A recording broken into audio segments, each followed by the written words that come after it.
Bonjour, parlons de la Bible et puisque la Bible du début jusqu'à la fin ne parle que de Jésus-Christ, parlons de Jésus-Christ. On va parler de Jean le chapitre 2, le verset 13. La Pâque des Juifs était proche et Jésus monta à Jérusalem. Il trouva dans le temple les vendeurs de bœufs, de brebis, de pigeons et les changeurs assis. Ayant fait un fouet avec des cordes, il les chassa tous du temple, ainsi que les brebis et les bœufs. Il dispersa la monnaie des changeurs et renversa les tables, et il dit aux vendeurs de pigeons, ôtez cela d'ici, ne faites pas de la maison de mon père une maison de trafic. Ses disciples se souvinrent qu'il est écrit, le zèle de ta maison me dévore. Alors c'est un passage qui est un tout petit peu anodin. Vous vous souvenez qu'on est en train de parler de la fête des pains sans levain. On est toujours en train de parler de la fête des pains sans levain, même si ça semble pas très évident par ici. Il y a un autre passage qui est pas mal aussi dans le même genre, c'est Matthieu 21, 10. 21, 10. Jusqu'au verset 13. Lorsqu'il entra dans Jérusalem, toute la ville fut émue et l'on disait, qui est celui-ci? La foule répondait, c'est Jésus, le prophète de Nazareth en Galilée. Jésus entra dans le temple de Dieu et il chassa tous ceux qui vendaient et qui achetaient dans le temple. Il renversa les tables des changeurs et les sièges des vendeurs de pigeons. Il leur dit, il est écrit, ma maison sera appelée une maison de prière, mais vous en faites une caverne de voleurs. Alors voilà un passage qui est particulièrement intéressant et justement dont la signification est un tout petit peu perdue à partir du moment où on est en train de se concentrer sur des choses qui sont un peu périphériques et qu'on ne se concentre pas nécessairement sur les faits.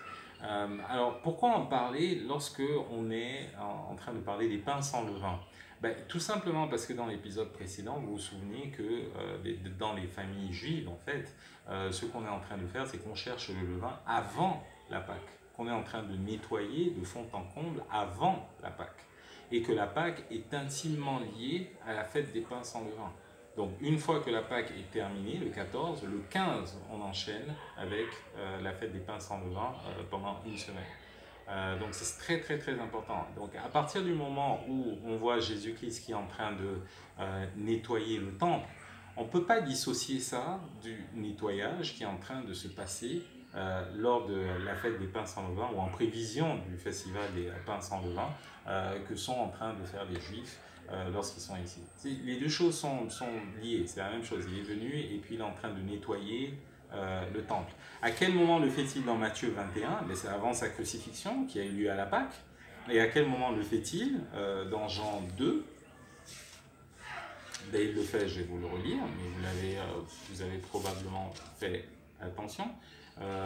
Jean 2, verset 13, la Pâque des Juifs était proche et Jésus monta à Jérusalem. Donc il monte et puis il est en train de nettoyer le temple et à ce moment-là, la Pâque peut avoir lieu et ensuite on peut enchaîner avec le festival des pains sans levain, puisque en fait on a commencé à nettoyer la maison. Souvenez-vous que le temple finalement dont on est en train de parler, c'est notre cœur. Nous sommes le temple du Saint-Esprit. On a trois parties qui correspondent exactement à ce à quoi Dieu correspond. Okay. Donc nous avons une âme, nous avons un esprit et nous avons un corps. Et c'est exactement la même chose que Dieu est en train les trois formes sur lesquelles il s'est manifesté. Donc on a Dieu le Père qui est esprit, on a notre âme qui est nettoyée par le Saint-Esprit, et on a également Jésus-Christ qui s'est manifesté en chair pour que le nettoyage soit possible en mourant, mais il avait une chair. De la même façon que nous avons une chair. Donc on a vraiment cette correspondance-là qui est en train d'exister, et nous sommes le temple du Saint-Esprit. C'est là où en fait Dieu est en train de résider. Alors, c'est également un peu difficile de dissocier ce qui se passe dans Jean 2, le verset 13, de ce qui se passe dans Jean 2, le verset 1. Dans Jean 2, le verset 1, on est en train de parler des noces de Cana en fait. Des noces de Cana, donc où en fait il y a eu la multiplication du vin.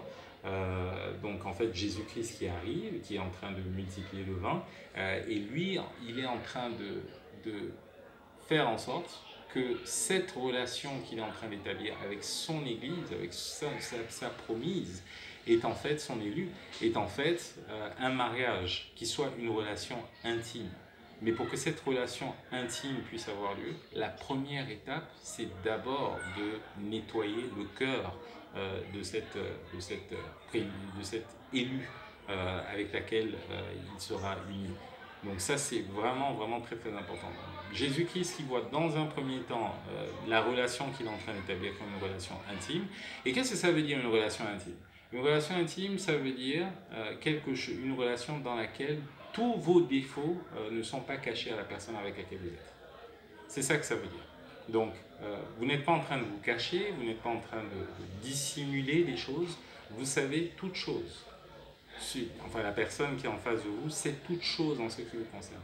Et généralement, on a toujours cette illusion que parce que Dieu sait tout à propos de nous, qu'il a envie de se désengager de nous et qu'il a envie de partir.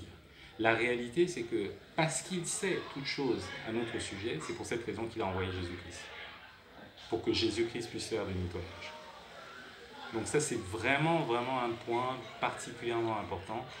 Je ne suis pas un fan des cures d'âme, je tiens à le dire quand même, parce que les cures d'âme, c'est plus, on vient et puis on est en train de raconter un tout petit peu ce qu'on a fait, ce qu'on aurait dû faire, ce qu'on n'a pas fait et tout le reste, où on est en train de mettre les gens dans l'embarras beaucoup plus qu'autre chose, alors que lorsque Jésus-Christ lui est venu, il est en train de dire, je sais ce que tu as fait, mais pour moi, ce n'est pas important.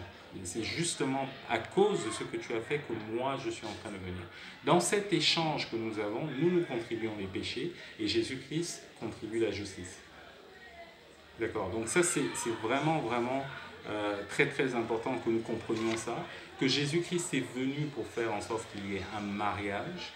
Il n'est pas venu pour établir une nouvelle religion, il n'est pas venu pour faire en sorte d'arranger l'ancienne religion qui existait déjà à l'époque. Donc on parle souvent du vin nouveau qu'on ne peut pas mettre dans des anciennes outres. Et c'est exactement ce qui est en train de se passer. L'objectif n'est pas du tout d'avoir une religion qui soit le prolongement de la religion précédente. Parce que de toutes les façons, ce n'est pas possible. L'idée, dans un premier temps, c'est de se dire que l'homme essaye, par ses propres efforts, il a fait un vœu et que ce vœu a échoué. Ça, c'est toutes les religions de l'Ancien Testament. L'islam est à l'intérieur, le bouddhisme est à l'intérieur, le christianisme, d'une certaine manière, est à l'intérieur également. Maintenant, quand je parle de christianisme, je parle de tous les rites et toutes les habitudes qui sont en train d'accompagner la religion chrétienne. D'accord? Le christianisme peut devenir une religion également, qui peut être codifiée par un certain nombre de règles, où on est en train de dire le dimanche, vous devez faire ceci, vous devez payer votre dîme, vous devez faire cela, vous devez faire... Et finalement, tous les gens sont en train de se dire que mon acceptance, Dieu va m'accepter si je respecte les vœux que moi j'ai faits. C'est dans cette circonstance-là que le christianisme peut devenir une religion. Mais ce n'est pas du tout ce vers quoi Dieu veut nous emmener. Ce qu'il veut faire maintenant, c'est prendre la responsabilité. Il a fait un vœu où il est en train de dire que cette fois-ci, ce sera moi qui écrirai la loi dans leur cœur. Donc Dieu est en train de prendre la responsabilité du vœu, de faire en sorte que nous respections la loi. Donc ce n'est plus nous qui décidons de respecter la loi, mais c'est Dieu qui est en train de dire « je m'engage à ce que ces hommes que j'ai créés respectent la loi ». Moi je préfère un vœu comme ça, parce que si c'est un vœu qui dépend de moi, on va avoir de sérieux problèmes. En revanche, si c'est un vœu qui dépend de Dieu, il n'y a absolument aucune chance que ce vœu-là soit en train de s'échapper. Donc il faut le voir comme ça, hein, lorsque vous êtes en train de voir Jésus qui est en train de chasser les vendeurs du temple. Alors il y a beaucoup de gens qui sont en train de dire oui, pas de commerce, pas de ceci, pas de cela. Alors c'est assez marrant qu'il y a certaines personnes qui sont en train de parler de ça et puis derrière qui sont en train de demander la dîme. Donc il y a quand même du commerce quelque part qui est en train de se passer. Enfin, quand je dis commerce, on se comprend bien lorsque je suis en train de dire commerce. Il y a un échange qui est en train de se passer quelque part. D'accord? Donc maintenant que vous ne vouliez pas que d'autres personnes profitent de cet échange, écoutez, c'est discutable, c'est indiscutable. Honnêtement, je ne veux pas me lancer dans ce genre de débat. Mais la réalité, c'est que le nettoyage dont Jésus-Christ était en train de parler, c'était un nettoyage que lui-même allait effectuer et non pas un nettoyage que nous allions effectuer par tous les agneaux, par tous les taureaux, par toutes ces choses. C'est lui-même qui va effectuer le nettoyage. Il est au courant de toutes nos difficultés, de tous nos problèmes, et il prend la responsabilité sur lui de tout nettoyer. Et c'est pour cette raison qu'il était en problème avec tous les gens qui géraient le temple, justement parce que eux gagnaient énormément d'argent à faire en sorte que les gens se sentent coupables et se sentent obligés d'acheter un animal pour le sacrifice. Désormais, Jésus-Christ est notre sacrifice, c'est lui notre pain sans levain, et c'est lui dont nous devons nous nourrir pour faire en sorte que nous soyons en paix avec Dieu. Voilà, ben écoutez, c'est ce qu'il y a à dire sur le pain sans levain. Portez-vous bien. Ciao.